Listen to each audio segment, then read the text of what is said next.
Internationaal Monetair Fonds heeft een rapport uitgebracht over Curaçao en Sint Maarten. Daaruit komt geen positief beeld naar voren. Het gaat niet goed met de economie op beide landen en er is weinig reden tot optimisme.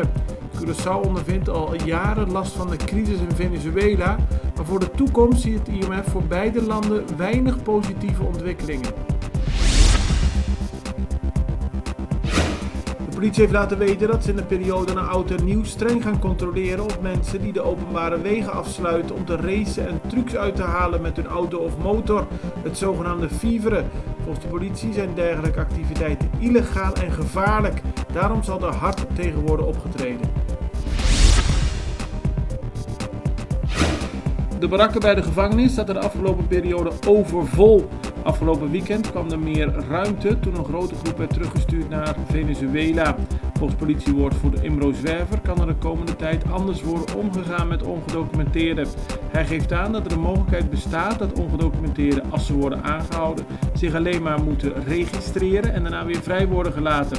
Hij zegt dat het niet zeker is dat de barakken op korte termijn weer overvol zullen gaan zitten met ongedocumenteerden.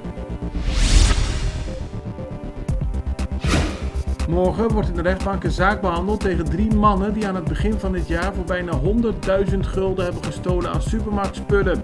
Dat deden ze bij Mangusa Hypermarket. De 3 worden ervan verdacht te hebben ingebroken en vele dozen te hebben meegenomen met onder meer whisky, vlees en schoonmaakmiddelen. Een ongeval op de weg naar Bandabau heeft gisteren voor veel overlast gezorgd. Sowieso was er veel blikschade bij de getroffen auto's, maar ook was er een lange file als gevolg van het ongeluk. Het ongeluk vond plaats tussen een pick-up en een familieauto. De oorzaak is nog onbekend. Gelukkig zijn er geen gevonden gevallen bij het ongeluk. Kamerlid voor de Parque de Obispo wil dat Curaçao volgend jaar nieuwe nummerplaten introduceert. Op die manier kan er volgens hem 30 miljoen gulden worden verdiend door de overheid. Tegelijkertijd kan er volgens hem daarmee een einde worden gemaakt aan een illegale situatie met nummerplaten uit 1999 die nog steeds in omloop zijn. Op de voorpagina een mooie foto van Kirsia Attaf. Zij is de Curaçaose deelnemster aan de Miss Universe verkiezingen 2019. Die worden komend weekend in Amerika gehouden.